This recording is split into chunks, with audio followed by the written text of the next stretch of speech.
Have you noticed how much traction the rewilding movement has gained in recent years? What used to be an unfamiliar term, rewilding is growing into a global phenomenon, and it has certainly taken over the European continent for the better. Welcome back, friends, to Rewildology, the nature podcast that explores the human side of conservation, travel, and rewilding the planet. I'm your host, Brooke Mitchell, conservation biologist and adventure traveler. Today, you and I are going to have a masterclass on the concept of rewilding with Pedro Prata, the man who is leading the charge in Portugal. As the team leader of Rewilding Portugal, Pedro is at the forefront of restoring landscapes, protecting wildlife, and combating the top threats to Portugal's wildlands, particularly in the Coa Valley. In this episode, we'll journey through Pedro's experiences from the early days of his connection with nature to the innovative work he's leading today. We'll uncover the challenges and triumphs of rewilding in Portugal and delve into topics like carnivore restoration, one of my favorites of all time, water conservation, and the integration of nature tourism into the Coa Valley. So whether you're a seasoned conservationist or simply someone who loves the outdoors, get ready to be inspired and informed. Join me as I explore the wild side of Portugal and the incredible story of Pedro Prata, a man dedicated to the preservation of our planet's natural wonders.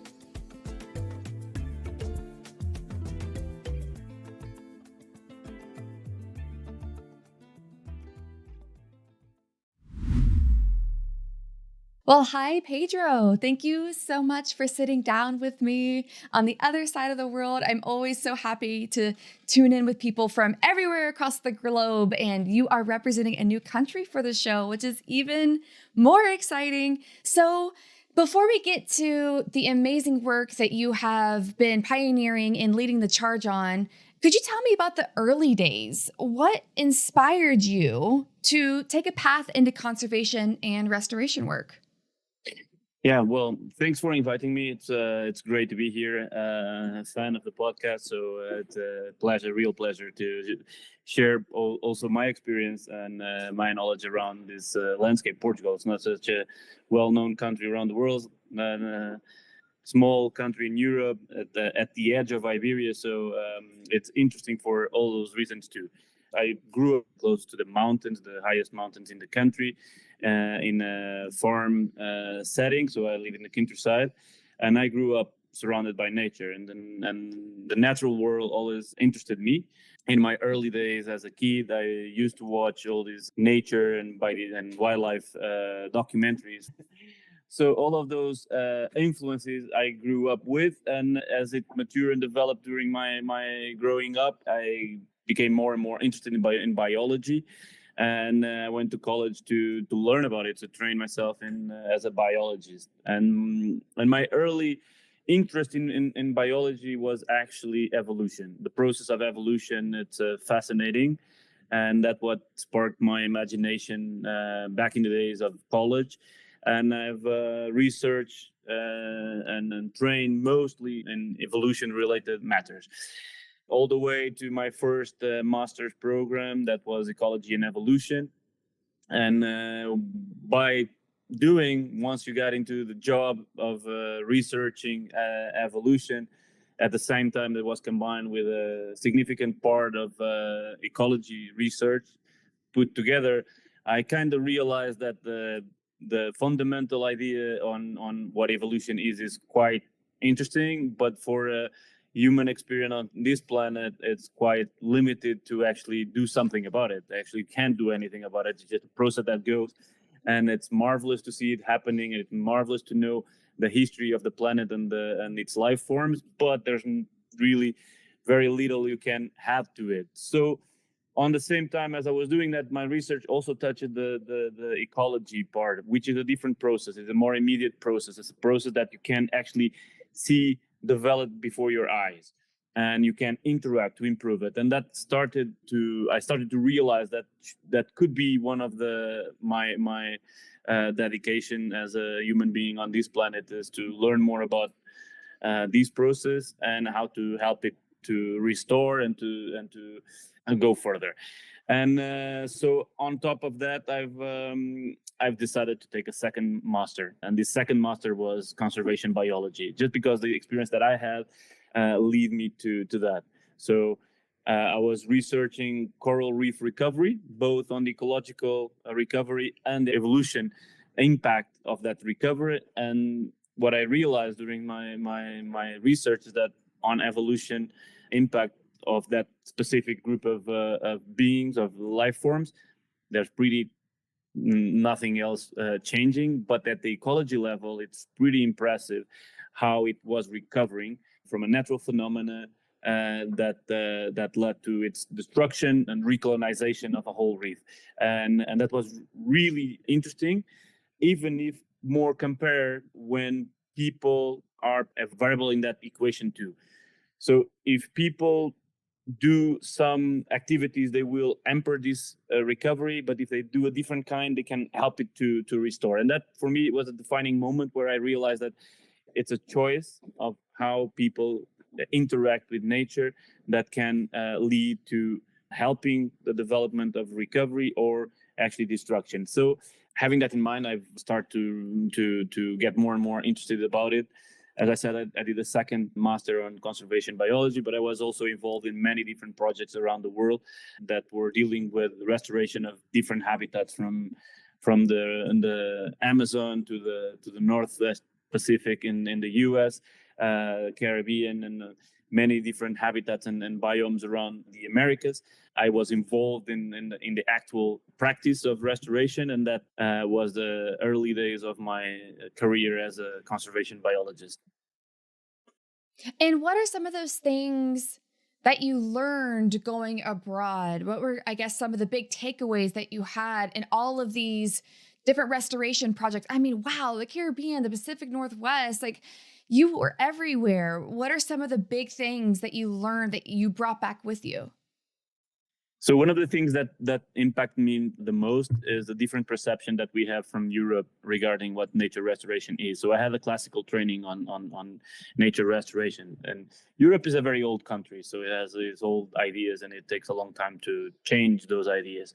And restoration, conservation, wildlife protection was always seen the same way. People have to do everything to make sure that the species or habitats are stable and don't change, and that's the main classical idea, which for me was impactful to see in the Americas and the new world, how this is not applied as such there. So space for nature, time for nature, evolving processes, catastrophes and dynamic of those events are accepted and are part of the restoration strategy. And that to me was quite disrupting to the way things were being done here in Europe regarding nature conservation. So I started to realize that there is a different way to do things, which to me personally felt more natural, more organic, more, it's like something that I always felt, but I wasn't aware of. So having that realization was kind of a change of mindset towards what I could do. And I was thinking back home, what is it possible to do back home in Europe, in Portugal, in the Central Mountains and the canyons that surround the Central Mountains here, where I grew up, that could be applied to let nature thrive. And the idea of rewilding, of let nature thrive, started to be a concept that I was looking for, but it wasn't yet assumed in Europe, that kind of strategy, that kind of conceptualization of what nature restoration could be. So as I came back, I started to develop ideas on how to do that. I joined as an employee to a company that had as a business model to transform old forest plantations into native forests. I worked there for a year. That gave me a good insight of what could be done in those kind of situations. At the same time, I started a company with a friend on habitat restoration, and we were doing small habitat restoration projects for privates or municipalities.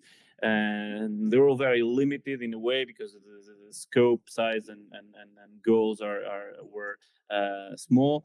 And in the meantime, there was this upcoming of rewilding as an idea in Europe by the hand of Rewilding Europe, who had set out a call for landscapes around Europe to apply as pilots of rewilding within the European continent.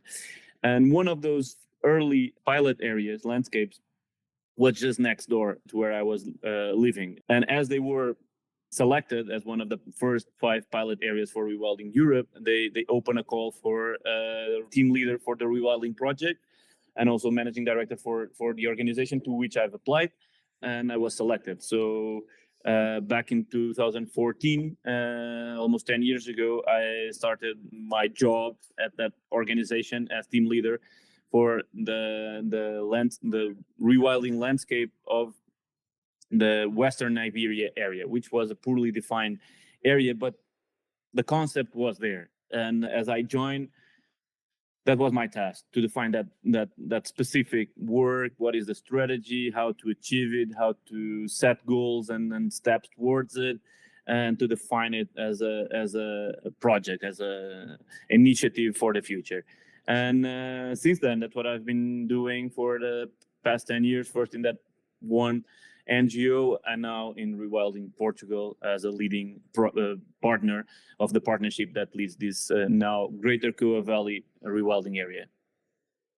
Oh, yes. Let's get into that. Let's talk about Rewilding Portugal. So you gave great history on the project and how it came to be. So, and you mentioned the Coa Valley. So what are the main projects that you're focused on? I know there's a lot. So maybe give us the top level. What are they? And then let's start diving into each of them and piecing them together and how they all come as to one thing of Rewilding Portugal. Yeah, no, definitely. It's a lot of layers. I prefer to call it layers towards the same goal, of course. So first, we have to define what is the Greater Coa Valley. It's simple. It's the catchment of the Coa River. So that means all the extension of the river, plus its tributaries and all the land that basically compose the basin, the catchment of the Coa River. And this is quite big.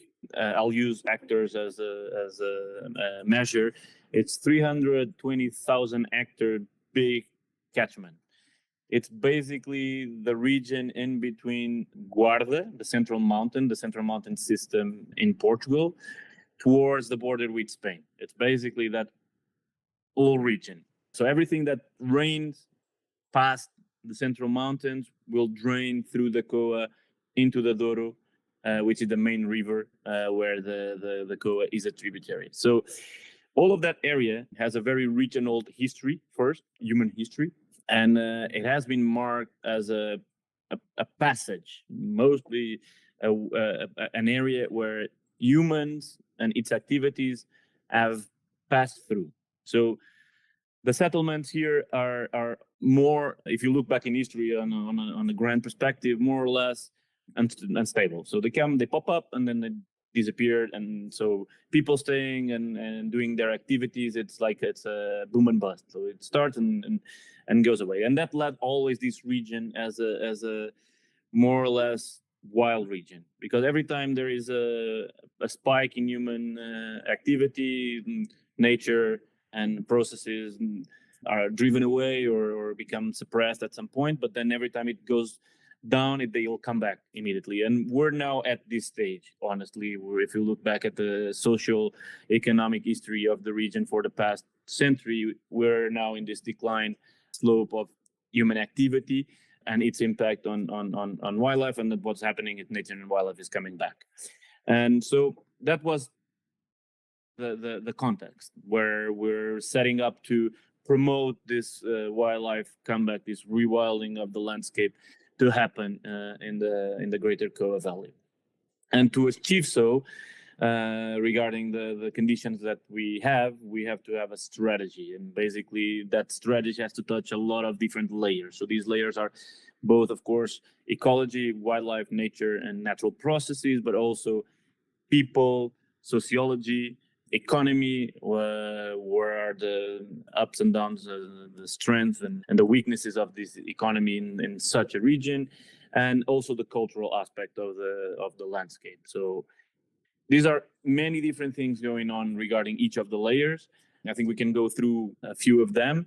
And what we're trying to do basically is to make sure that this grand region is suitable for wildlife to move through. Again, the idea of the flowing and the passage and the migration is very key for what we do in the Coa, just because that's been what the Coa stands for in thousands of years. So if you look back what happened here to all the changes in this landscape, it always has to do something with coming and going, passing through, moving, migrating, both human and wildlife. So what we want to do is to create a corridor for wildlife that connects a lot of different nature protected areas with different habitats and different wildlife populations to move through and to be connected, and to allow that to make sure that nature values thrive because of that.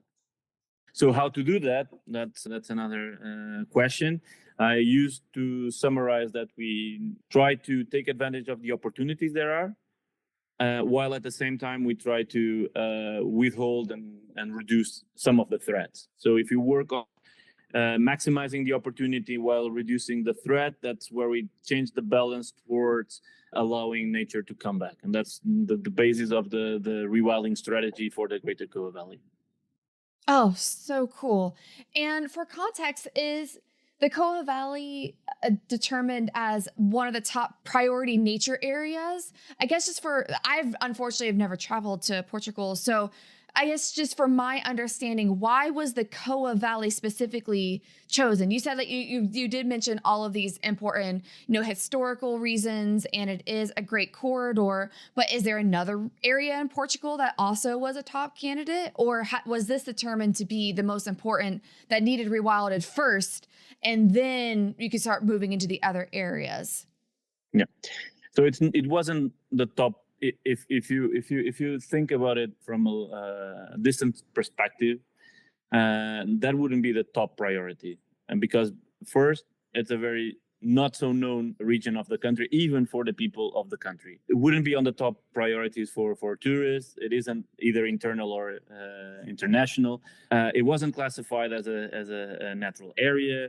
Most of the knowledge they know about the Coa Valley is about the Paleolithic engravings. So besides being an important part, a significant part of the history of this place, is not the whole region. And so knowledge about the region, classification or protection of the region, and even the opportunity to do something was not on the top priorities. But if you sum everything together and you kind of connect the dots of what it is, opportunities, time, space, and the chances of making something really relevant, I think you should sum all this together, the Coa Valley then stands out clearly. For it has this long history depicted on engravings that show fauna, megafauna that move through this place. It has been through centuries and through the Middle Ages a war zone between Portugal and Spain. So the density of population and activities was quite low for centuries, because the two countries were disputing it, and it has been changing hands several times during the Middle Ages. Then, when it was finally settled as a border, the landscape itself, in terms of climate conditions, soil fertility, and precipitation, it's so low that honestly, as a development basis for agriculture or other kind of development, has been impaired because of that. These are marginal lands. It's a huge, big area of marginal lands. Only very few pockets at its edge, both south or north, that has a little bit of interest on the farming development perspective. But as a whole, it's limited. And at the same time, because of the social dynamic of the past few decades, it has been reducing the density of population quite significantly, its activity as well, and nature came back has been evident, even though there was not much information about it, as because it wasn't classified, it was not a priority, It wasn't monitored enough to know that the wildlife is actually coming back here for decades now. So all of that together make it a really good opportunity to showcase what rewilding can be. And that's the difference that rewilding has set up to do. It's not about talking about the big national parks and the most known wilderness areas. No, it's about taking whatever is available and make it better for wildlife, for nature to come back, for people who appreciate nature to be able to see change happening, to come and visit, to know. So all of that was in the greater Coa Valley at the potential level, but it wasn't really worked on to be a destination for nature, for culture, and all alike put together. And that's something that we set out to do, to combine all of these strengths and make sure that the weaknesses and the threats were at least reduced away so that nature can come back and rewilding happens. That makes total sense. Okay, so it almost seems the word that kept coming into my mind as you were talking, it almost is like a pilot project of what can be done. Like, if we put all the resources, we have a great strategy, look what we can do, especially with all of these different factors, which we'll start to get into now when you start to consider them. Yeah, because if anything, it's almost easier when you are restoring or rewilding a national park or something like that. A lot of the factors that you are currently encountering don't exist because people have already been moved out. Wildlife probably is already thriving there. There's probably already been research done. So yeah, if anything, you have a much harder project, which could lead to much bigger outcomes for the long term. So let's get into that. You mentioned that one of your goals is to change the balance on the threats and the possible, good outcomes that could come of that. So what are the top threats? What is the Coa Valley, or maybe in general, Portugal's wild natural areas are facing? Yeah. So one of the biggest threats that Portugal been worldwide known about it is the fire. Fire frequency and fire intensity. So fire is a natural phenomenon, no doubt about that. It's something that ecosystems evolve with. They know how to handle it. They know how to respond. They even have strategies that benefit from the fact that fire happen. That's fine, and all of this landscape clearly has been adapted and evolved with the presence of fire, but it has never faced a frequency and intensity of fire as we're now witnessing for the past 4 decades, at least. So what happens? There's way too high unnatural frequency of ignitions. So startings of fire happen too frequently.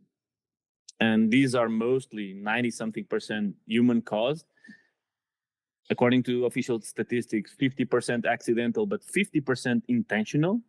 So that's a huge pressure on these ecosystems to constantly recovering from damage caused by fire. So the frequency is way too high. And then the intensity, because natural fires usually occur in a specific season, and that's the storm rolling season, when the storms roll in from the Atlantic and they come bursting with lightning through the landscape. The first few actually start natural fires, and that's fine.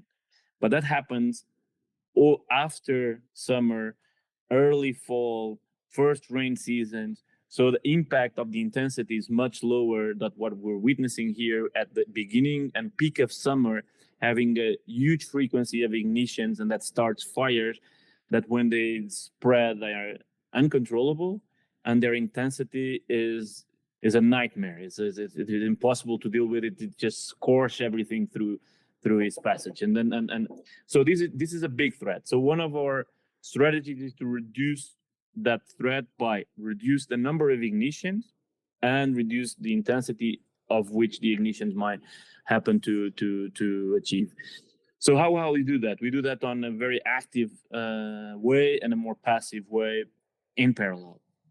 So we have a vigilance team, so rangers that have a year-round activity, and then during summer, most of their dedication is actually on fire vigilance. So they set out to do vigilance of the landscape at specific periods of the day and specific periods over the summer where the peak of frequencies happen. So they are setting out their eyes.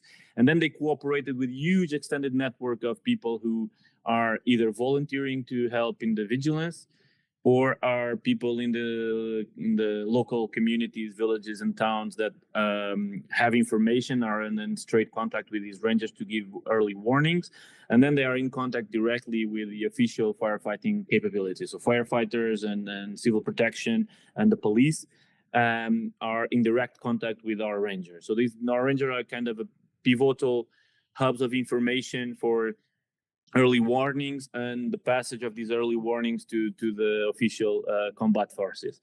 And then at ground level, whenever there is an event, these rangers has been the year-round traveling through the landscape. They know a lot about the landscape. So they know all the tracks, the dirt tracks, all the accesses, all the water points, all the way, everything that you need to know when you're facing combat.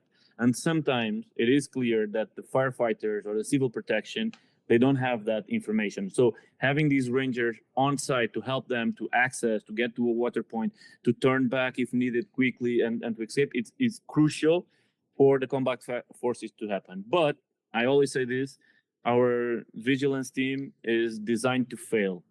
Only because in Portugal, the only news that happens is when everything is burning. So if we avoid that, we won't be news anywhere. But the impact of their work is great, because what they're doing is to avoid these summer seasonal news of desperation in front of the fire with people running and houses being burned. That's what's sensational. What we're trying to do is to avoid that sensational by making sure that doesn't happen. And when it does happen, we have the capability to help to reduce the expansion and intensity of the fire. So that's one very active way to reduce it. On the other hand, the remaining time of the year, what we are trying to promote is that natural processes actually act as a resilience force to avoid the damage caused by intense fires. And that happens by processes that are natural, happening in natural ways, which are mostly grazing. So grazers and browsers, especially the big ones, heavy body grazers, what do? Is they consume the fine matter. So the biomass that grows in spring, so the grasses and new shoots of trees and shrubs that are very palatable, those are the ones that they eat. So they reduce that biomass by consuming that biomass, transforming it into ready-made carbon to be absorbed by soil through their scats. And while doing that on every day, every hour during the whole year, we're reducing the accumulation of fuel in the landscape, that even on a case of having a fire that's not available to burn. So that reduces the intensity. So combining the two approaches, we're trying to reduce the threat of fire as a whole by reducing the frequency of fire with active vigilance and helping the combat forces, and at the same time reducing the fuel that accumulates through the consumption of biomass through the natural processes, which are the large grazers. And we're doing that by rewilding domestic animals. So we brought what used to be a domestic breed of horse, Portuguese breed of horse, that has a lot of primitive traits, back into in a wild status, so to allow it to be free and to act as a grazer. And at the same time, we do the same with cattle. So we brought this newly developed breed, the Taurus, to replace the role of the auroch. So we brought these two, but we need more. We need the species of deer, the ibex, the beaver, and the high numbers of rabbits. In big numbers of rabbits is a big grazer as well. And we need to increase that bioabundance, so that the abundance of grazers in numbers that are capable of consuming the biomass in order to reduce the risk of accumulating fuel for a future event of fire. So that's something that we're working on. We started with horses and the Taurus, which are easier. We're trying to improve the conditions so that deer can come back and increase their numbers. We've been asking for a long time to allow us to reintroduce the ibex and the beaver, and we're forcing that because it's by joining all these elements back into a complete ecosystem that will allow for the processes that these animals play in the ecosystem to have results. And this is only the needed to be done now because for the past 2 or 3 centuries, what we have is this landscape being grazed to the bone by domestic animals. And as these have been decreasing steadily over the past few decades, they haven't been replaced by the same kind of process by wild herbivores. And that's what we're doing on a more passive way to address the fire as a threat. Wow, I have so many questions. I want to stick first, though, on the native species part. So, do you think, would it be possible for the natural grazers to come back on their own through corridors, or do you think it's going to require human intervention to bring the species back? And if so, where do you source those animals? Are they bred in captivity, or would they come from like a national park? Or how would that work? And is there a timeline when you think that maybe in the next 5 years we hope to have ibex back, or is that we're not even close to that? Yeah, yeah. So many different answers to that because honestly, we have to look at each in specific. So grazers as wild horses or aurochs, they won't come back. They were extinct, so they're never coming back. We don't have that. We can't source them back, basically. So for that, we use proxies, and the proxies that we've been using is this Surraya, the old primitive breed of horses, and the Taurus, the new replacement for aurochs. That's done. We're starting in. We have a few herds now. So what we want to do is now enlarge their range to allow them to actually cover more land and increase their numbers. So that's one. On another, some that are not extinct that might come back, such as deer, roe deer and red deer, and even fallow deer. They are close by or in very low numbers. So what we need to do is to actually work on the connectivity of small corridor where these animals can reach new areas and thrive. There's plenty of habitat, but there's not sometimes the necessary connectivity, fine connectivity to allow these deer species to come back, but they have been coming back. So roe deer has grown in numbers. We're witnessing this. Red deer finally has reached the greater Coa Valley area, and more we are witnessing their comeback. So what we need to make sure now is that these first few pioneers into the landscape have the chance to breed and to thrive and grow in numbers. So that's another one. But there are some species that you can't do much besides actually actively bringing them back. And that's the case for ibex, and that's the case for beaver. And these two will have to be brought back. And we've been trying to having the licensing, the permitting, and all the process cleared up to be able to bring those back. If you ask me what time it will take to make sure that this will be back, so for the beaver, I'm pretty keen to see the expansion of the more close by population at the edge of the border between Portugal and Spain, that is not too far from the Coa. In the next 5-10 years, it will be reaching this and it will come back. So naturally, from existing population, it will expand and probably start to colonize the area of the Coa river and tributaries. So that maybe. And for the ibex, I mean, we're going to be very persistent, and we're going to pressure to allow the return of ibex to this landscape. And we will have to source it from existing populations in Iberia, both in Portugal and Spain. There are existing population with good numbers where we could source some of the animals and bring back. So it's a matter of the national authorities allow us to have the permit to do so, and we want to do it on a control and clear way, so that to go through all the steps needed for a reintroduction. But we've done that work already at some extent, and I think for that reason, I think it's possible in the next 5 years, let's say. Hopefully, we will have the permit to bring the first back. Awesome. And I'm going to come back to beavers in a second because that's a whole other topic that's very important that I want to dive into. But first, I would like to just chat about landscape restoration. What about the natural vegetation? Is it the wild vegetation that it used to be? Because you said that it was grazed all the way down, and I've come to learn that it's common then for sometimes invasive species to come back in or having other issues about that. What are you seeing? Are your natural vegetation coming back on their own, or are you having to do some restoration intervention? What about that part? Yeah, that's super important because it always goes hand in hand. As I said, they co-evolve, both the forest composition and the wildlife inhabitants of the forest. They co-evolve together, so it's not just bringing back the big grazers. It's also making sure that they are meeting the conditions to allow for the vegetation succession to happen.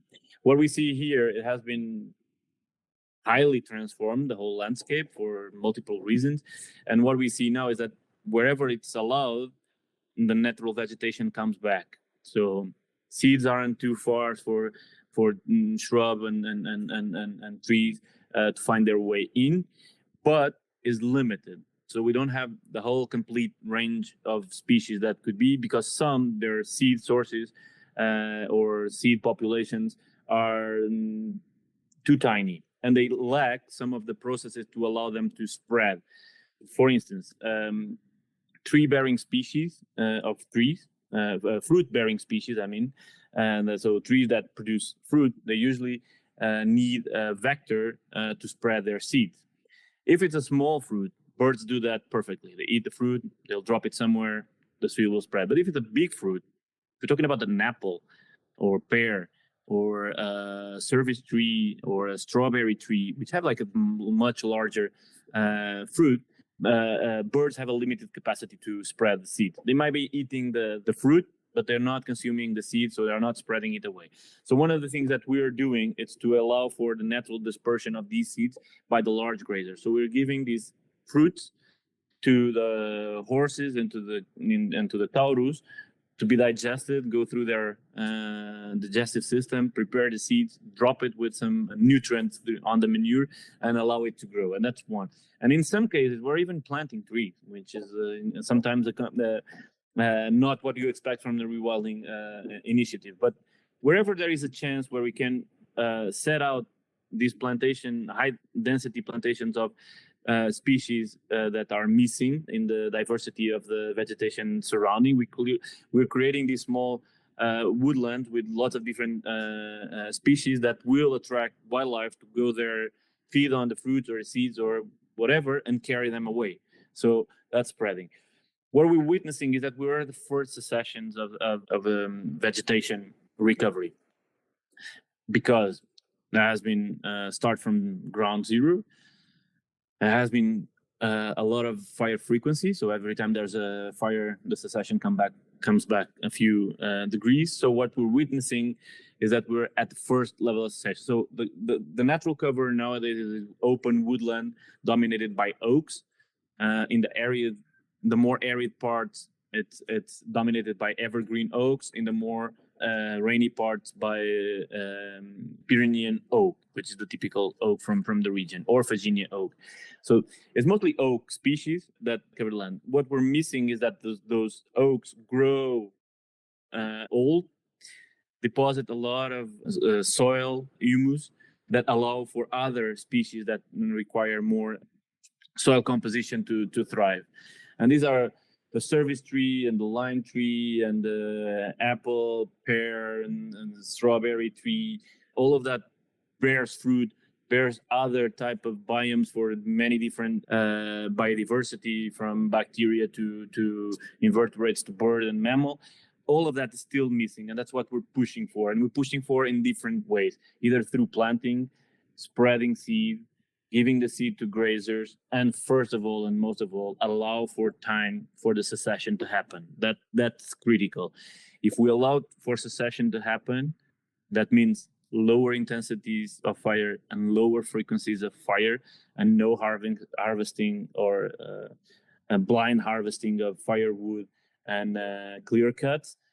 If we allow that to happen, I'm sure with time, of course, it can be accelerated through this action, but with time, succession will happen. So it makes the forest more complex and more diverse, and that's something that we are keen to do. So a clear representation of that is going to be the expression of these fruit-bearing trees, big fruit-bearing trees, spreading from their core areas where they are still kind of limited to into the wider region, and we're seeing that happening. So helping that to happen, but also monitoring that it's happening, making sure that it's not coming back in succession once again. Yes. Awesome. Okay, great. That's fantastic to hear. And another layer to all of this, like you said, is layers. And I have another layer to ask about, and that is our apex predators.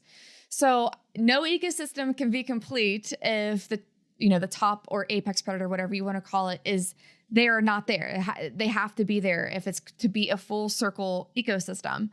So what about that? I know Iberian wolves are a thing there. I was reading all about your website, and I know we chatted last time about wolf restoration. So let's talk about that a little more. And the carnivore aspect of this, I'm sure not just wolves were supposed to be on the landscape. There's always small cats and other things, maybe a jackal type species or something. So what about carnivore restoration? Is that possible yet? And if so, what have you done? Or if not, what is going to be done? And is there a timeline on that in any way? Yeah, completely. So we cover the cores and the connectivity, but now we need to cover carnivores, because the 3Cs of rewilding, it's clear that that's a very important topic. And so the big predators of this landscape nowadays are the Iberian wolf, that is still present in very low numbers.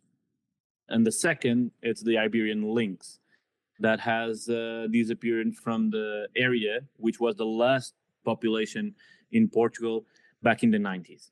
So what we're doing, first on the wolf, what we're doing is to promote corridors of coexistence. So the population south of the Douro, the southern edge of the Iberian wolf population, is first very highly fragmented and very low in numbers. So that means that their gene pool and diversity is decreasing. So that makes their viability as a population going down. I mean, like, the viability is not achieved. So what we're doing is try to achieve the viability of population by allowing connectivity in between packs and income flux of new genes from the surrounding population. And to do so, we work both ways again. So on one way, on a very active type of work, is to make sure that human-wildlife conflict regarding wolf is reduced. Because usually what happens is whenever there is a conflict, there will be persecution. And with persecution, we lose number of individuals, and losing number of individuals in such a fragmented and disconnected population, it's a big problem to address. And we're doing so by actively providing preventive measures to livestock breeders that has to live and breed their livestock in wolf areas, by providing guarding dogs. So the use of guarding dogs with all sorts of livestock, and that's something that we change in the perception of livestock breeders, that guarding dogs are only for small livestock such as goats and sheep, and it's not. We're now having guarding dogs with cattle, guarding dogs with donkeys, guarding dogs with horses, and that's key. And we do that by providing the animals, so the dogs, and that we take from guarding dog breeders from the region, and that have lineages of guarding dogs that we know are good to play that role. So we take those and we offer them to livestock breeders, shepherds, and livestock breeders, and we help them to include, or to make sure that the inclusion of the guarding dog in the herds is made properly. And we have a veterinary team, 2 vets that help on that process in a period of 1 year. For 1 year, we help on that integration, and we support both all the sanitation, vaccination, like everything that you have to do with a dog. So we give the dog, we do the sanitation, and we make sure that we follow for 1 year the integration of the dog into the herd. Plus, during that year, we support with some food so that we reduce the cost of the integration of these dogs for these shepherds. After 1 year, we keep the relationship. We can't support any longer, but usually after 1 year, the shepherd is happy about the work of the dog, and it feels a part of the family. So it's truly integrated, and that's key. That's very key. It's not just about giving away dogs randomly. It's the key is not the giving, is actually the work done throughout that year, where we constantly in contact, making sure everything is in place, and that's the key. So that's one. The second, we also provide with fences, both mobile or fixed fences, both iron type, or like the typical fixed fences, or electric. And we do that in cooperation with the livestock breeders according to their management routine. So if some fences are useful for one kind of management, others are for a different kind. So it depends really on the way the livestock manages his herds, and that's also been quite successful. We have lots of people supported with those measures, both the guarding dogs and the fences.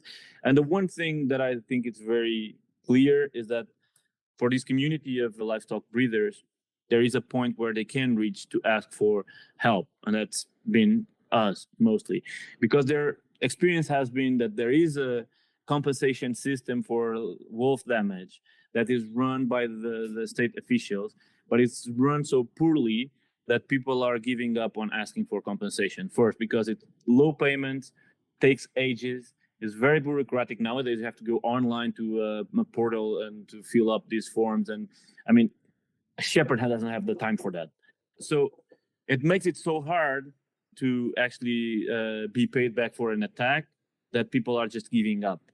And when they give up on being reimbursed for their loss, they will take revenge, and that's when persecution happens, either through direct persecution, poisoning events, fire, whatever. It's so what we'll do is to prevent that, trying to reduce the conflict, promote the coexistence, because there will always be wolves in their area. There will always be livestock. So we need to make sure that for wolf, it's really difficult to prey on domestics. On the other hand, we do it a more passive approach, which is to increase the number of their wild prey, and that's another key aspect. Because if we're focusing on making so hard the life of a wolf to prey on domestic, we have to allow it to find easier prey on the wild, and that's what we're keen to do. So increasing the number of roe deer, allowing for the red deer to come back and increase their numbers, and making sure there's enough wild boar, but that they actually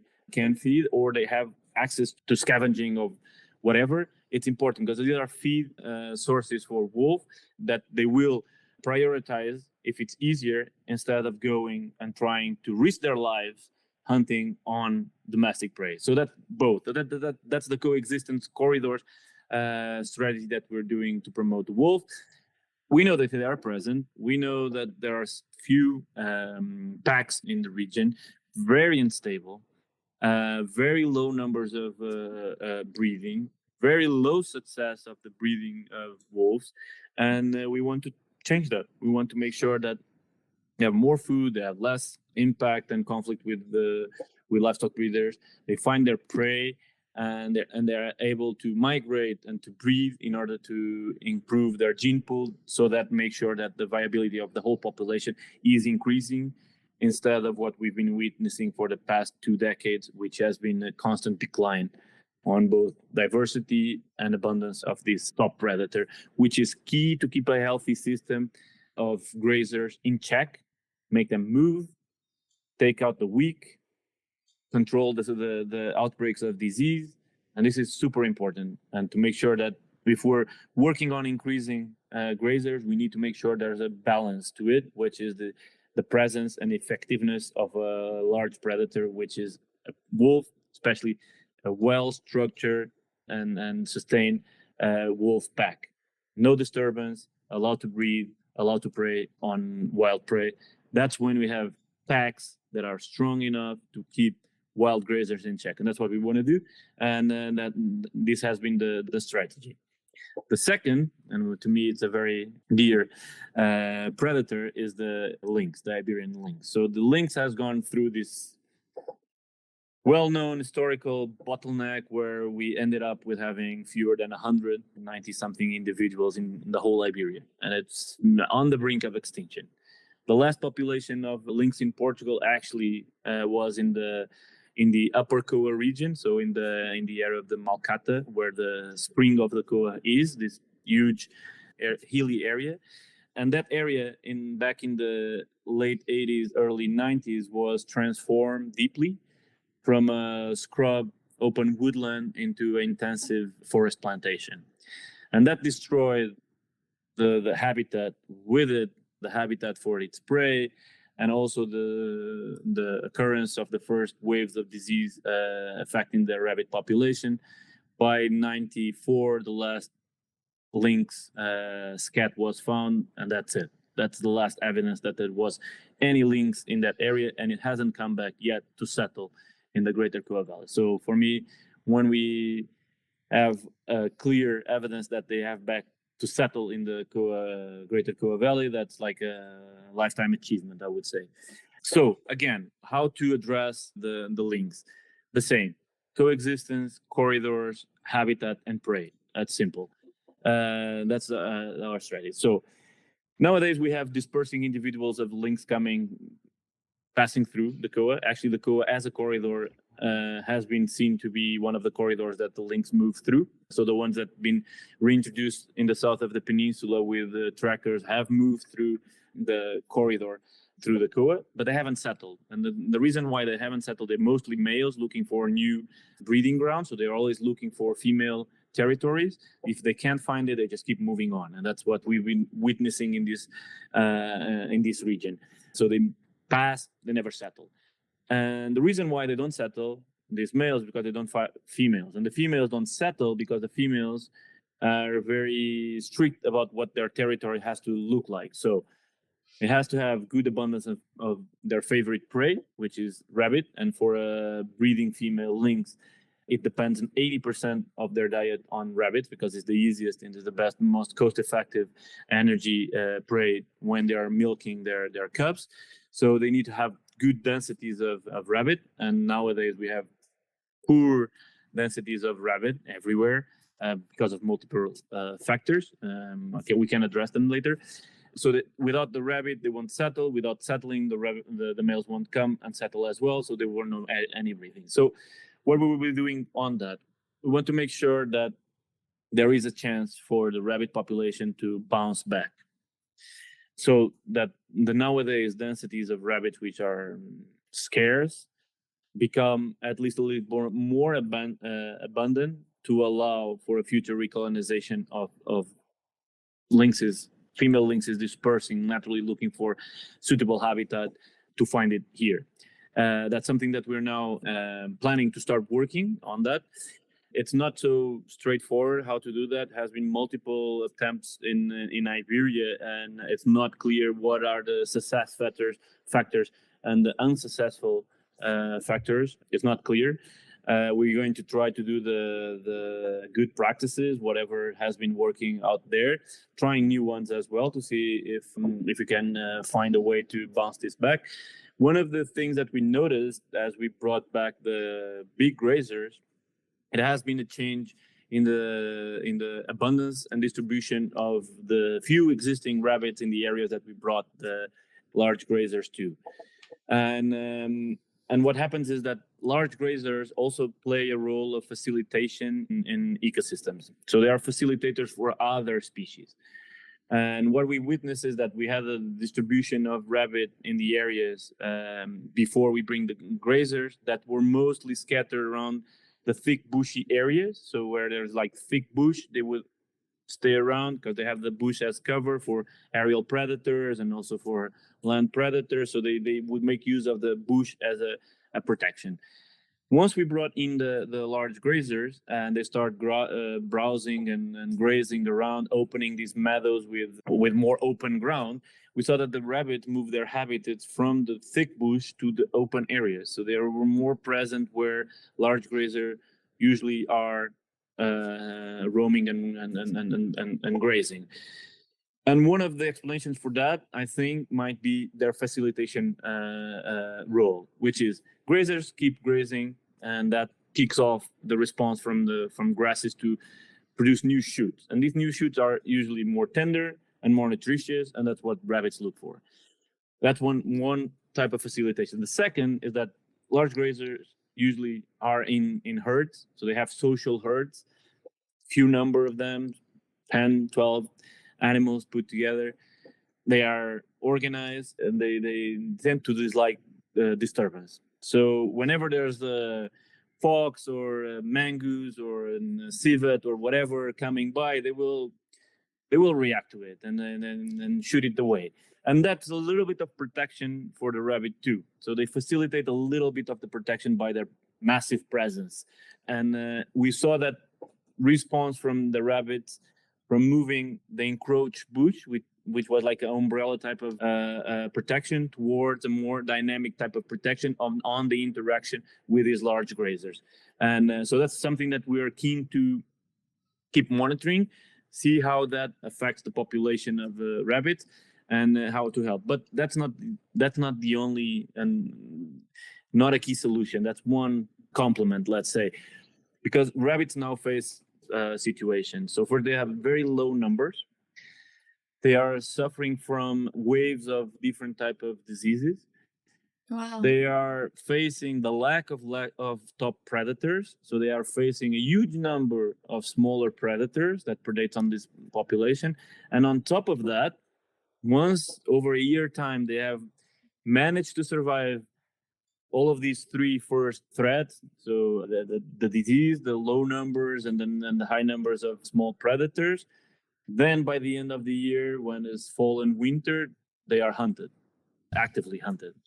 So if you think on a population ecology perspective, that makes no sense. If you have a small population that is still striving to survive, but the ones that actually survive and gone through and maybe they are immune to the disease, maybe they know how to defend better from predators, maybe they are able to breathe because they have survived all these threats, and in the end they get shot, you're actually reducing actively the capacity of the population to bounce back. So we need to have a combined approach. And this combined approach is either protect the existing wild populations from the small predators. Maybe large grazers can help on that. And that's one strategy. Making sure that there's habitat, water sources, pasture land available for them to feed and have nutritious feed to allow them to breathe. And in the end, stop any hunting on that population. So we need to make sure that for a period of 10 years, 15 years, there's no hunting on that population, neither hunting or poaching, which is also another threat that we're still facing in the Coa Valley. So that's been one of our ideas on the strategy to address where there is still some population. On other areas where there's no population at all, we need to reinforce or reintroduce populations, again, making sure that they don't face hunting pressure from predators and they're able to find shelter and food in good quantities to allow them to breed. But I think one of the main keys here is going to be the presence of the top predator, because the top predator, and these are both wolf and the Iberian lynx, they will make sure that the competition on predation is reduced. So they will drive away all the foxes and the badgers and that in their territories. And that's something that we need to make sure, to have stable packs that have their territories cleared out of these smaller predators. A pack doesn't eat rabbits. A lone wolf, yes, might do as a surviving strategy. But for a pack, that's very too small of a prey to feed a pack. So usually instead of hunting, they actually provide protection. The same for the lynx. The lynx will make sure that anything else is competing with them on their territories. So even if they consume a lot of rabbits, because they need to for their breeding. They're making sure there's not other predators doing so. So they're actually actively decreasing the predation on the rabbits by predating alone on the rabbits, and that's going to be one of the main keys if we want to make sure that the rabbits bounce back. So one of the ideas that we've been pursuing together with Rewilding Spain, which has the same kind of scenario in their landscape, is to request for experimental reintroductions of lynxes in areas where there's not enough rabbits to sustain a lynx female to breed, but is enough to allow these lynx to play the top predator and actually umbrella type of protection role to the prey he wants to prey on later on. So that is something that we're working on to be able and have the license and permits to try out these strategies with large predators. So these are the two main. Of course, these are all part of a wider strategy. So it's not just about the predator itself, but it's the whole circle of life completion, and that includes the scavengers, and the aerial scavengers in this region are really an important aspect of the dynamic of the ecosystem here, because we have a huge population of vultures of different species present in this landscape. Oh, I just love how holistic this conversation has gotten.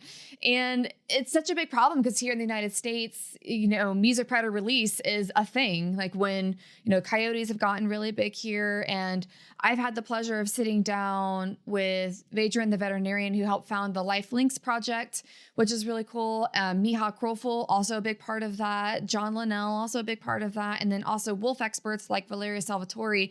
So it's so cool to see all of these different conversations come together, and yours feels almost like the culmination, the coming together of all of these different specialists, and like you're doing all the things, and it is absolutely incredible. And just the idea of bringing back the lynx is just, this sounds so amazing.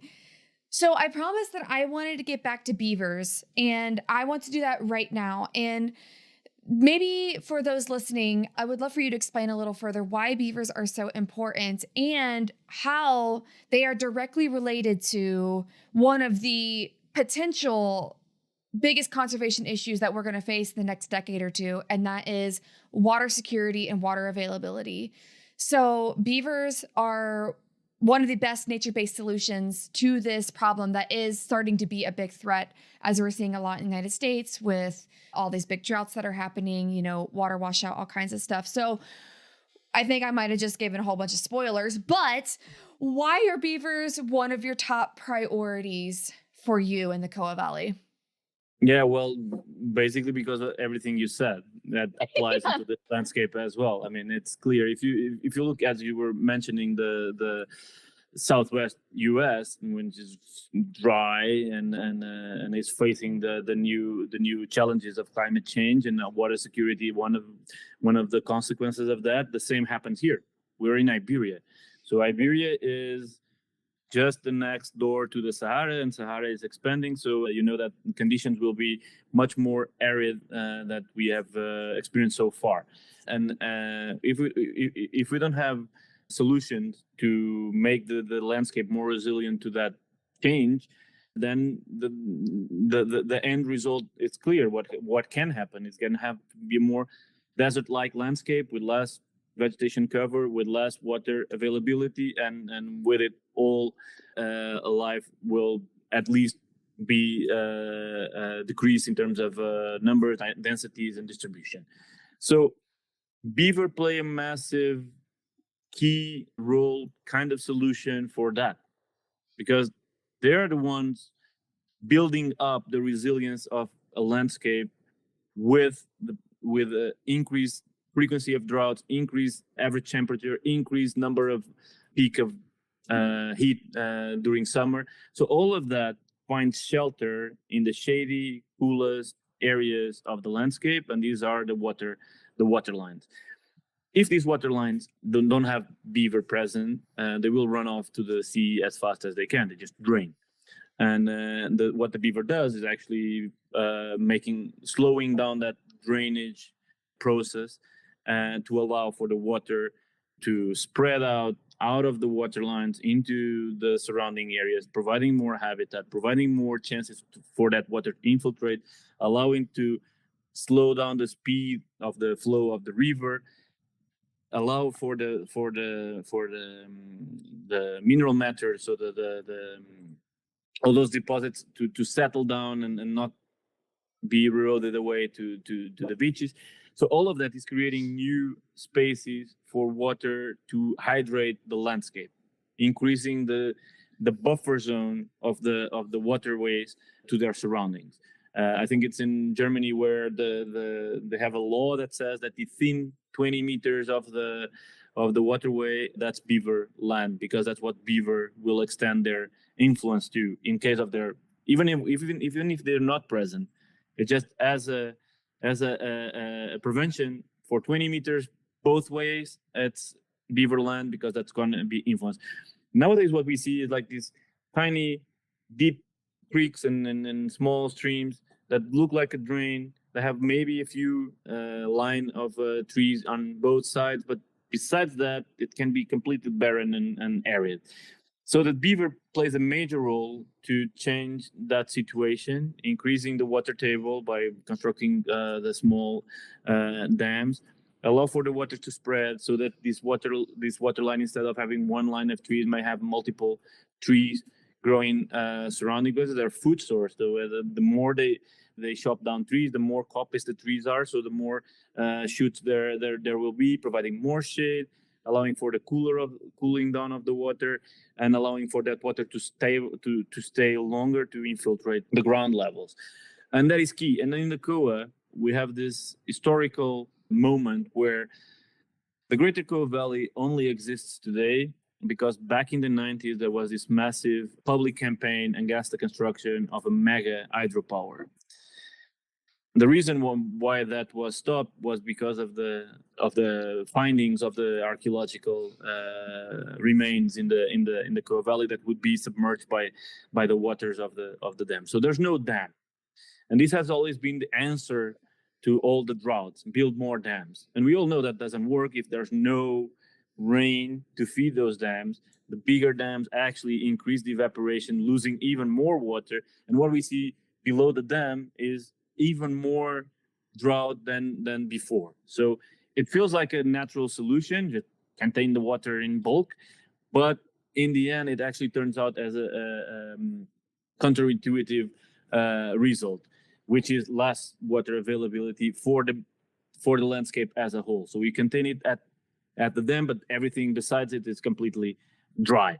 What the beaver does is actually to the opposite. By constructing very small but multiple dams, creating the enlargement of the water banks and creating even more vegetation to cover, allows for the water to retain. And that's what in the Coa, since we stopped the dam is long gone and it's not going to be built.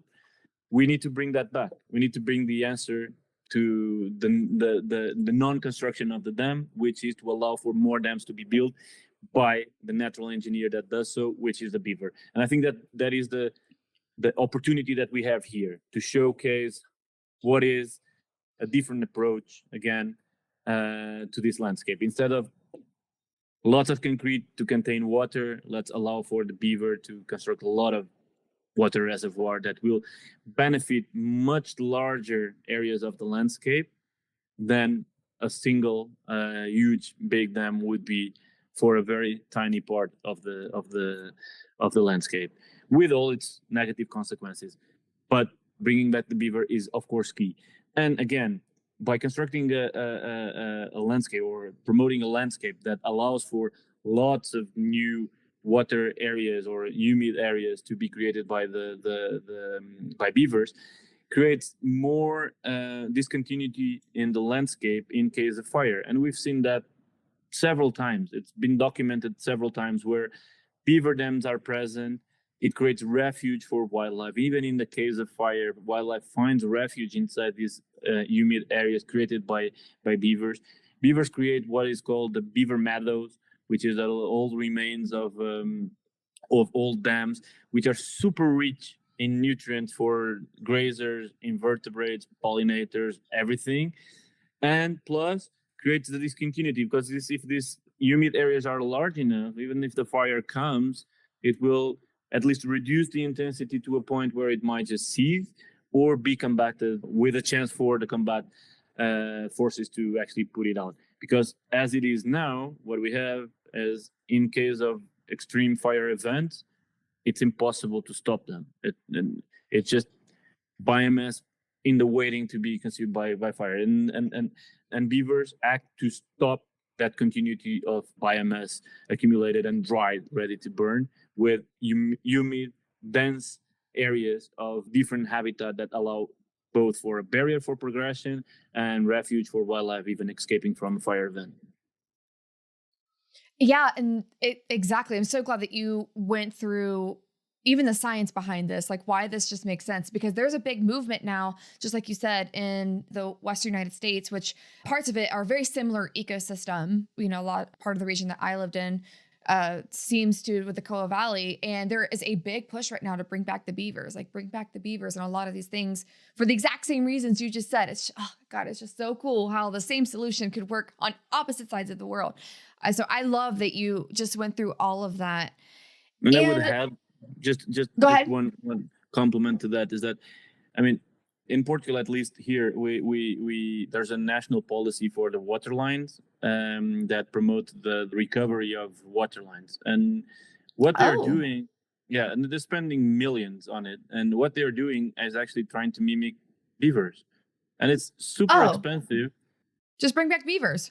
Yeah, super expensive. It doesn't reach as far as it could, and it would be much cheaper to bring back the beaver and making sure that the beaver has the conditions to stay, and there's no conflict or any kind of, it can promote coexistence with the beaver in this area, instead of spending millions that needs to be renewed. So every time, every 4 or 5 years, they have to do it all again. It's super expensive, it's inefficient, and it is not a nature-based solution. A nature-based solution would be just bring back the beaver. I love how sometimes we humans try to replace nature, like do what nature does instead of just letting nature do what it does. Yeah, like just bring back the beaver and then you will have the same like restorative features or, restoration that beavers do naturally. It's amazing. And so I think a big part of this that we haven't touched on yet is the sustainability of all of this. So if we're looking long term, making sure that this lasts well into the future, all this amazing restoration and rewilding work you're doing in the Coa Valley, and ensuring that is here for the long term is so important. And this comes to essentially the monetization of the Coa Valley. And I personally work in conservation tourism, nature-based tourism myself. And I saw that on your website, you have also started to take the ideas from nature-based tourism and ecotourism to essentially bring money to this area.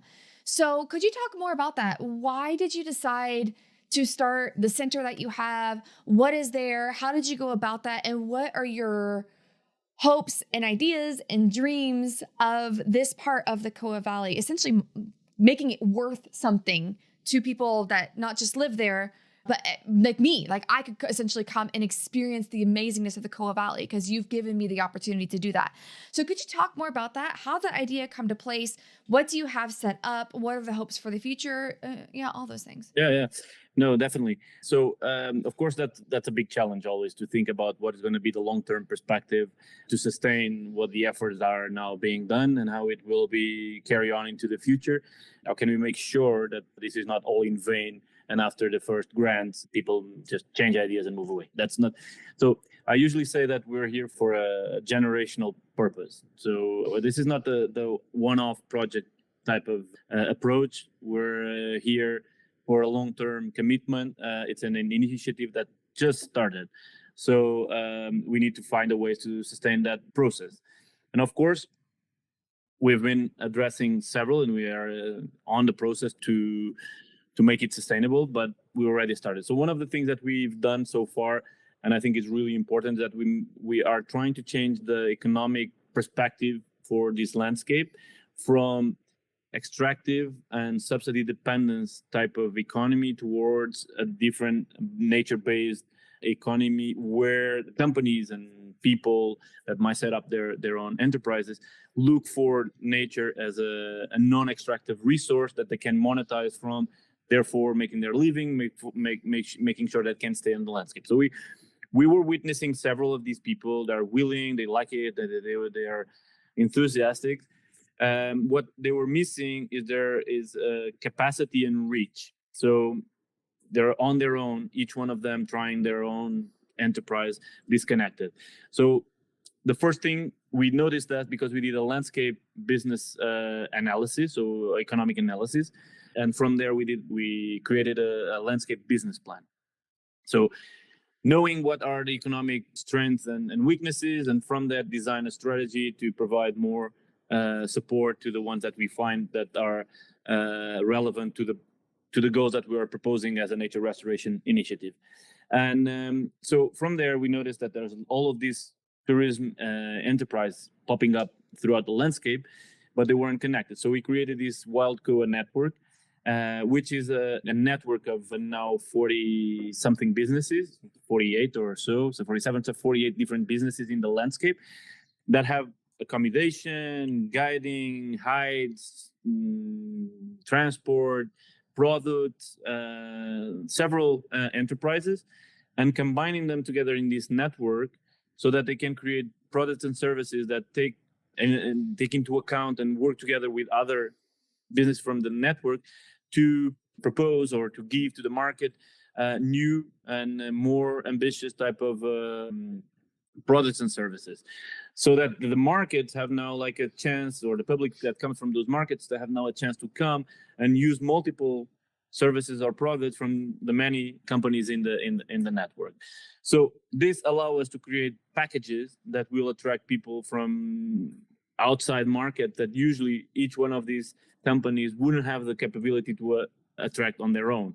So someone might come to an accommodation and book with a guide that needs a transport and will consume some of the products from another company. They will only have one acquisition, let's say, which is to book it. So they will book it, and all these providers will serve their products or services put together. But for the client, it doesn't have to look out for all the different companies to book it. And it can be either like a standardized booking or a tailor-made. So we can do it both.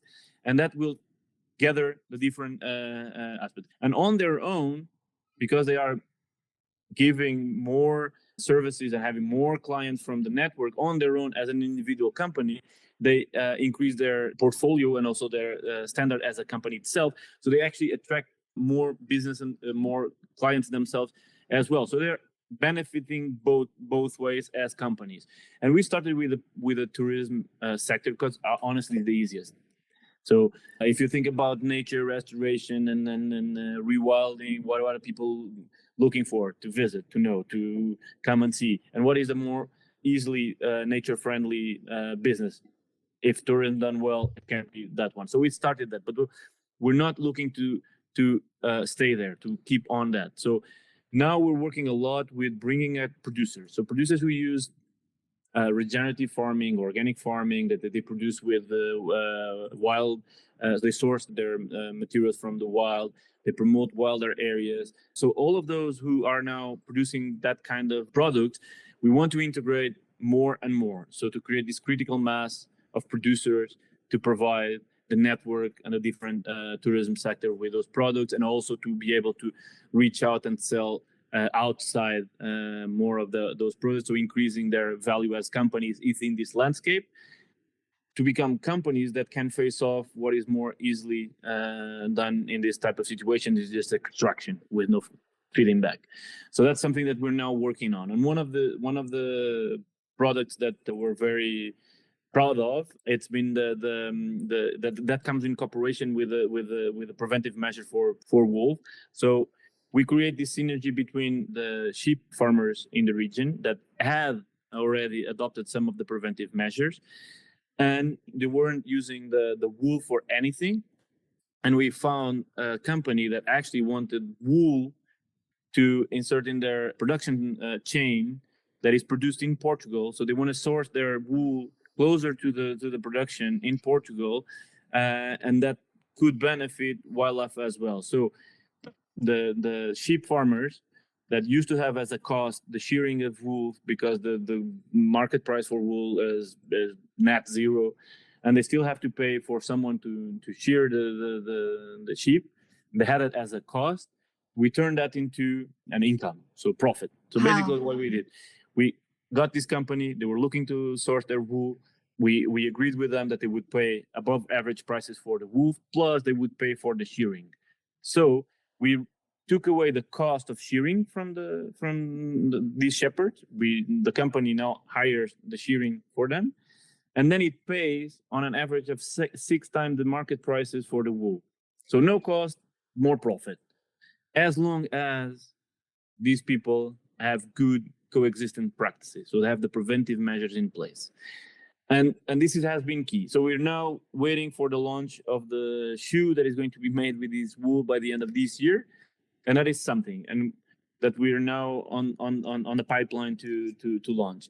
And we want to do the same with the cattle producers. So we want to find a way that we are benefiting the cattle producers that have already changed their managing practices and adopted preventive measures, or might have pioneering the integration of guarding dog with cattle herds, to benefit from this effort of living alongside with large predators, so that their product can be sold with more profit for them. So that's something that we're now looking at, and how to address it. But it's something. So we start with tourism, want to go to this product, but we will reach service at a higher scale. So that's not, it's an evolving strategy, and I think the Wild Coa network is a great achievement as a result, but it's not the end. So we need to increase these, and it all came back. It all was based on the first thing that we did, which is to look at the landscape as it is on economic terms.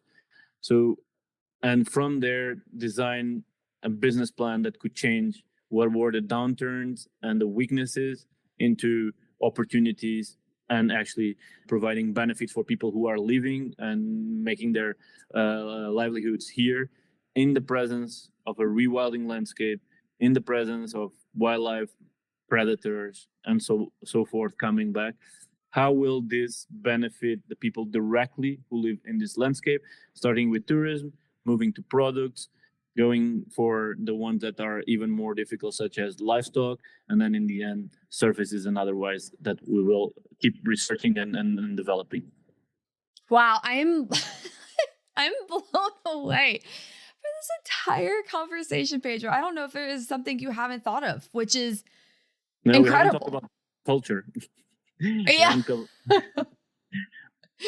Well, go ahead. Yeah, that actually, yes. I have my T-shirt today. Well, it's in Portuguese, but it says the art come back to the wild. Basically, that's what. I want that shirt. It's amazing. So this is the merch from our ongoing Coa, the Corridor of Arts Land Art Festival. It's happening this whole month of July. We're almost at the end, but it's again a cultural expression that aims to promote the greater Coa Valley as one big destination that is not just nature, that not just archaeology and history, but it's new cultural and arts expression. So as a backstory, so the Coa has been known for its Paleolithic engravings, open air Paleolithic engravings in the slabs of rock in the upper Coa Valley. That were discovered in the 90s and became the biggest open air Paleolithic expression in Europe.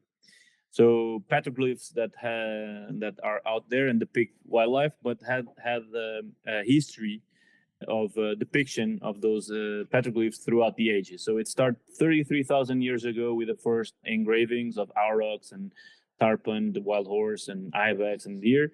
And it went all through the ages, the Neolithic, the Bronze Age, and the Iron Age, until The last one that's officially engraving in the archaeological park dates back from 1954. So it comes to the 20th century. So we have like this Wow.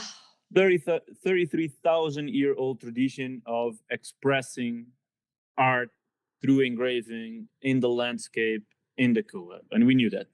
So since then, that became a park. It's well known. It's world known. It's a UNESCO site. It's unbelievable. It's a must-go visitation spot when you're coming to the Coa. You have to have the experience of going to see the engravings live in the rocks, which it's super impressive. And then we start thinking how to create a cultural event that could add to that tradition, and at the same time be a flag to show the Greater Coa Valley worldwide, and to bring public to the Coa Valley to know the area, to know these wild Coa network enterprises and companies, their services, and at the same time have some real expression. So we created this Coa, the Corridor of Arts event that has that was a call for land art pieces to be installed within the Greater Coa Valley in the landscape, made out of natural material, to respect their natural decay and natural interaction with the surrounding environment. So from the 300 and something applications we had, which was crazy to select, we finally ended up with 6 artists to do a residency during the first quarter of this year. So they came, they stayed, and they created their pieces together with the communities. And the community is quite variable what kind of community they were selecting and working on. It was interesting. There were people working with stonemasons or cork harvesters, or even a therapeutical community, to create pieces that was then installed in the landscape, and that will stay as landmarks for this landscape. And so they ended up, and then we have this 1-month event that's going to travel from town to town. There's 5 main towns in the Coa, and we're going to have each weekend one event happening in each of those 5 towns.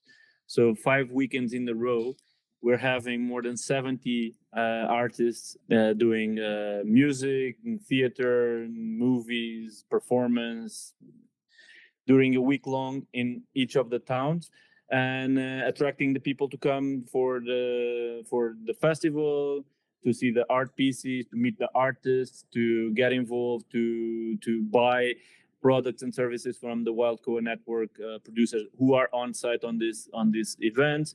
So all of this together, putting this out and creating a lot of buzz, so that people notice that the Coa Valley is a Greater Coa Valley, is a huge landscape, it's a coherent landscape, has archaeology, history, gastronomy, culture, nature, and now this contemporary expression of land art. I think all 6 pieces that were created are really amazing. Upcoming artists that should be keep an eye on, because they're going to build really relevant pieces. And I think the 6 pieces that we created for the Goa Arts Festival, it's really interesting. So from tomorrow, we will start the last of the events in the Vila Nova de Foz Coa, the last town. We moved from south to the north, so we went from Sabugal, Almeida, Figueira de Castelo Rodrigo, Pinhel, and now finally Foz Coa. And it has been an incredible journey, because it has involved a lot of people. I'm super grateful for the team and the partners to put up this festival. And it's the first stone. It's going to be the first edition. We are going to repeat it.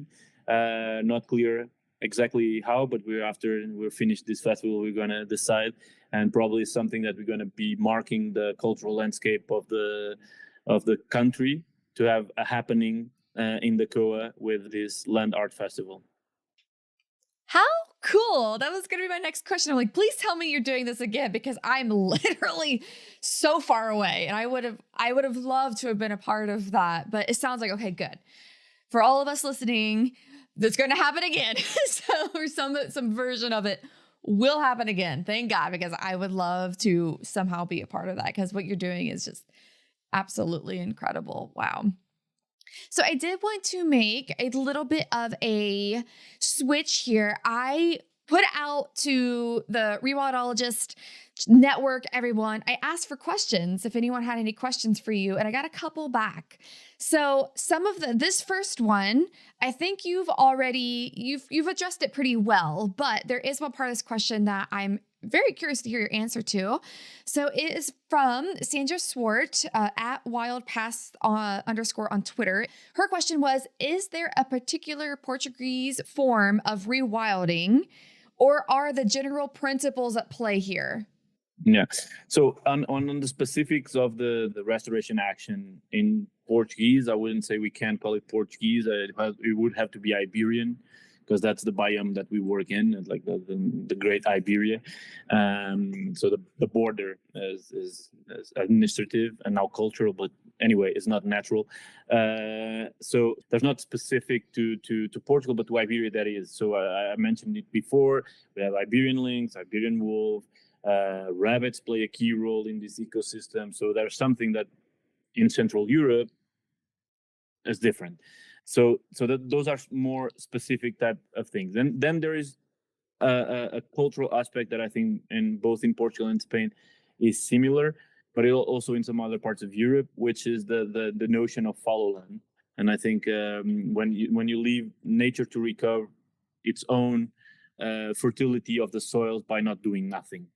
And it is a principle of rewilding. And sometimes when I'm talking with people here on the ground, it's easier to say, oh, this is just fallow land. It's just posio. We're just giving a little bit of time.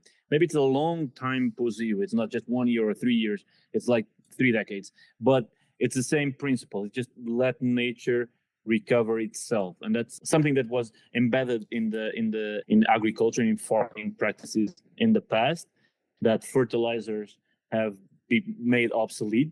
But if you think about it, without the fertilizer, people immediately understand what are the goals of letting nature come back, so that the fertility of the soil, species come back, water availability is enhanced. And that's the notion of posio, fallow land. It's not specific to Portugal or Iberia, but in here has the specificity of the landscape here has to be done in a certain way that in other areas is different. So it's easy for people to understand. And we use it very often to communicate our message or our approach. Oh, that's fantastic. Oh, the second part was, have you had any local breakthroughs that surprised you? Yeah, well, after 5 years of the work on the ground, yes. I mentioned a few. So the adoption of guarding dogs with cattle, it's completely new for not just the region, but the whole country. And it was surprising to see that some pioneers actually adopted it and show that it was possible, and that brought other people to join. So that to me was a great big breakthrough. They used more recently the Land Art Festival, which is a cultural event, is providing a lot of opening contacts and openness to other things that we might do, because we're promoting this, we're attracting people, bringing new publics, new interest to this region. And then people say, oh yeah, these guys are taking a lot. It's not just nature, they also do arts and culture. So that also is a more recent breakthrough. And I mean, there's more, but yeah. That's so cool. Yes. It's amazing when you go into this from like the science side, all about the nature, and then learn that culture and art is just as important, and how you've been able to weave those in is just amazing. And then I think that we will wrap up this amazing conversation with Hassan Bayan's question. And that is, how can we get more involved without speaking Portuguese? No, it's possible, and we do have a lot of people, some people coming from abroad to get involved. So I will say this, but one of the most important things, if you want to help, is to spread the word, to communicate, to interact, to ask questions, and come and visit, and take your perceptions out there. I think it's super important. Then we have a few opportunities on volunteering, short or longer term. So we have like people who don't speak any Portuguese volunteering for the fire surveillance. And it's something that you come to volunteer for a week or two doing some surveillance, but on the remaining time, you can enroll with the activities of the team, so helping out on monitoring or restoration elsewhere. So it's also good. And make use of our Wild Coa network and book your visits here. Use our partners who will, I'm sure, tailor a good visit for you. So I think there's always a chance. If you want to be more supportive in terms of helping with finance, we have a Patreon. We have the Patreon working now, and just look at our website. There's many other different opportunities to get involved. Contact us. Sounds fantastic. And as always, I have all relevant links in the show notes, and I will love to promote this amazing cultural experience that you have. And then, of course, all these opportunities to volunteer with you and visit. I actually just informed somebody of your nature tourism in like a Facebook group last week. They were like, I'm going to Europe and I want to visit a rewilding project. I'm like, oh, I have somebody. Say hi to Pedro if you go. So I will also have all of those links, of course. And Pedro, thank you for your time, your dedication to your home and making it a more wild, beautiful place. So again, thanks for sharing your story with me and everybody in the Rewildology community. Yeah, well, thank you very much, Brooke, and thank you for inviting and giving us the chance to show to your immense public what we're doing, raising awareness, and I have to thank for it, and also thank for the team and partners here at Rewilding Portugal, which make this all happen. It's not just me, no single-handed. It's a lot of dedicated and very competent and enthusiastic people that make this happen, and I hope you and your listeners come to visit someday. We're open. Please make use of our contacts to visit. And thanks again for the chance to speak with you. Thank you for joining me on this wild adventure today. I hope you've been inspired by the incredible stories, insights, and knowledge shared in this episode. To learn more about what you heard, be sure to check out the show notes at rewildology.com. If you enjoyed today's conversation and want to stay connected with the Rewildology community, hit that subscribe button and rate and review the show on your favorite podcast app. I read every comment left across the show's platforms, and your feedback truly does mean the world to me. Also, please follow the show on your favorite social media app, join the Rewildologist Facebook group, and sign up for the weekly Rewildology newsletter. In the newsletter, I share recent episodes, the latest conservation news, opportunities from across the field, and updates from past guests. If you're feeling inspired and would like to make a financial contribution to the show, head on over to rewildology.com and donate directly to the show through PayPal, or purchase a piece of swag to show off your Rewildology love. Remember, rewilding isn't just a concept, it's a call to action. Whether it's supporting a local conservation project, reducing your own impact, or simply sharing the knowledge you've gained today, you have the power to make a difference. A big thank you to the guests that come onto the show and share their knowledge with all of us, and to all of you Rewildology listeners for making the show everything it is today. This is Brooke signing off. Remember, together we will rewild the planet.